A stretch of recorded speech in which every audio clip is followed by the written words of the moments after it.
अस्सलाम वालेकुम वरहमतुल्लाहि वबरकातुहू। इत्तेहाद न्यूज़ में आप सभी का खैर मकदम है। क्या हम आज़ाद हैं या आज़ादी के मायने समझने से कासिर हैं? जी हाँ, आज इस मौजू पर बात करते हैं क्योंकि भारत में आज 79वां जश्न यौम आज़ादी तो मना गया, लेकिन बात सिर्फ जश्न मनाने तक की महदूद नहीं है। 15 अगस्त 1947 को अंग्रेजों को भारत से भगाया गया और पूरा मुल्क अंग्रेजों की गुलामी से आज़ाद हुआ। पर आखिर आज़ादी से मुराद क्या? वाकई हम आज़ाद आज भी हैं या नहीं? अब ये सवाल जहन में इसलिए आता है क्योंकि हम सभी ने धर्म जात पात से ऊपर उठकर जंग आज़ादी तो लड़ी, लेकिन देश की आज़ादी के 79 साल बाद भी एक समाज को किसी न किसी तरीके से हिरासा करने की बात मुस्तकिल की जा रही है। और खासकर जब से मोदी हुकूमत इख्तदार पजीर हुई है तो धर्म की सियासत उरूज पर भी पहुंची है। खैर, महाराष्ट्र हुकूमत ने 15 अगस्त को गोश्त खाने पर पाबंदी लगा दी है और हुकूमत की जानिब से ऐलान किया गया है कि चिकन, मटन, मच्छी या किसी भी जानवर को इस दिन काटा ना जाए और तमाम बुचड़ खाने, कसाई खाने, चिकन सेंटर, मच्छी बाजार सभी को बंद कर दिया जाए। मतलब एक तरह का ड्राई डे कहा जा सकता है। अब यह फरमान देशभक्ति के आड़ में या यूं कहिए कि शराबबंदी जिस तरह गांधी जयंती, रामनवमी वगैरह दीगर त्योहारों के वक्त की जाती है, उसी तरह 15 अगस्त और 26 जनवरी को भी बंद किया जाए। अब इस पर कुछ लोग एतराज जरूर कर रहे हैं, तो कुछ लोग इस फैसले के हक में भी बोल रहे हैं। मुल्क का कानून कुछ कहता है तो कुछ लोग अपनी मनमानी चलाने की बात भी करते हैं।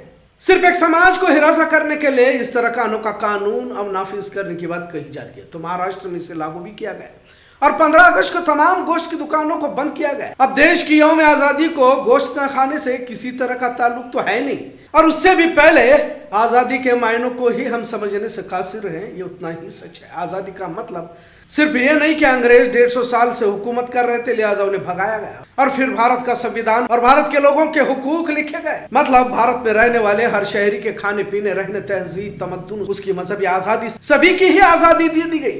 पर अब जब 78 साल गुजरकर 79 साल में हम दाखिल हो चुके हैं तो यौम आज़ादी के मौके पर गोश्त खाने पर यानी नॉनवेज खाने पर पाबंदी लगाना मतलब अंग्रेजों से भी आगे कदम बढ़ाने की तरह है। सिर्फ एक समाज को तकलीफ देने के लिए हजारों लोगों की रोजी रोटी पर सवालिया निशान खड़ा किया गया और इसमें क्या सिर्फ मुसलमान ही हैं? अब तो महाराष्ट्र में बीफ को लेकर भी पाबंदी आयद की गई है, जिससे महाराष्ट्र में बड़े जानवरों की खरीदो फरोख्त पर बड़ा असर हुआ है। पर अब तो चिकन, मटन, मच्छी पर भी 15 अगस्त के रोज बंद करना मतलब एक तरह से इस लोकतंत्र की तौहीन कही जा सकती है। जिन्होंने भी 15 अगस्त के आजादी को मनाने के दिन इस तरह का अजीब कानून मंजूर किया है, उन तमाम अफसरान पर कार्रवाई होनी चाहिए, क्योंकि भारत के आईन के मुताबिक दफा 19 और 21 खाने की आजादी देता है और आप क्या खाएंगे और क्या नहीं खाएंगे इसका फैसला किसी भी कॉरपोरेशन या मेयर को या किसी महकमा को यह हक नहीं है। उन पर कानूनी कार्रवाई कर सजा दिलानी चाहिए। और वैसे भी भारत में 77% से ज्यादा लोग नॉनवेज है,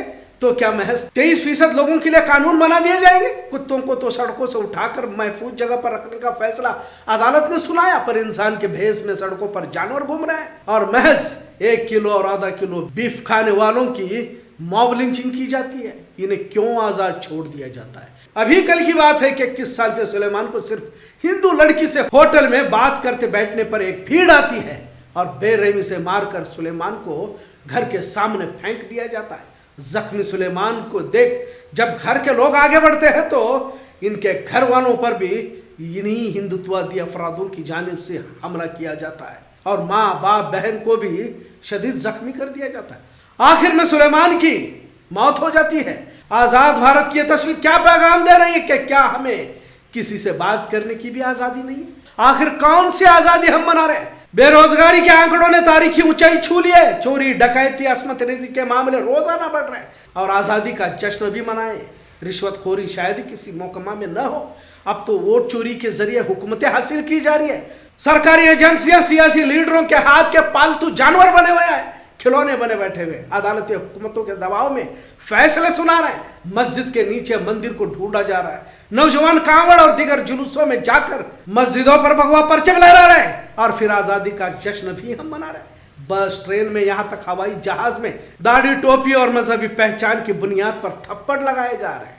दलितों को मंदिरों में दाखिल नहीं होने दिया जा रहा, उन्हें फिर से पानी नहीं पिलाया जा रहा। पर पिछले 79 सालों से हम आजादी का जश्न मुस्तकिल मना रहे हैं। तो सवाल लाजिमन जहन में आता है कि क्या वाकई हम पूरी तरह से आजाद हुए हैं भी या नहीं, या आज भी जहनी गुलामी की जंजीरों में जकड़े हुए हैं।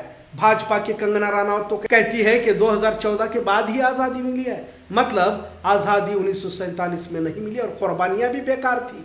यकीनन 2 सीटों पर जीतने वाली भाजपा, जिसका जन्म ही जनसंघ से हुआ था, जंग आज़ादी में किसी तरह का इनका योगदान ही नहीं रहा, बल्कि इसके बरक्स मुजाहिदे आज़ादियों के मुखबिरी अंग्रेजों से करते रहे। कभी इन्होंने तिरंगा अपने दफ्तर पर नहीं लहराया। बहरहाल 1990 के बाद मंदिर मस्जिद के जरिए अब अक्सरियत यानी कि 303 सीटों तक का सफर इन्होंने नफरत की बुनियाद पर ही हासिल किया हुआ है। और अब जब मुल्क आज़ादी के 79 साल पूरे कर चुका है तो इन्हें आज़ादी 2014 के बाद मिलने का एहसास हो रहा है।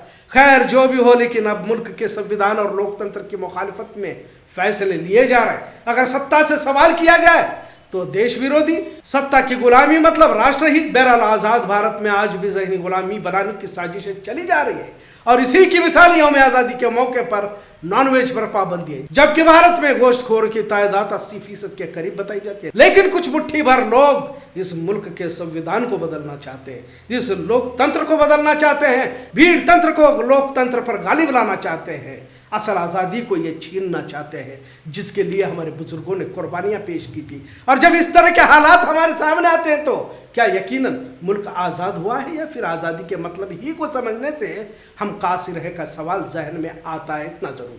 आज का मौजू कैसा लगा इस पर ज़रूर कमेंट करें। इत्तेहाद न्यूज़ देखने के लिए शुक्रिया। अल्लाह हाफिज़।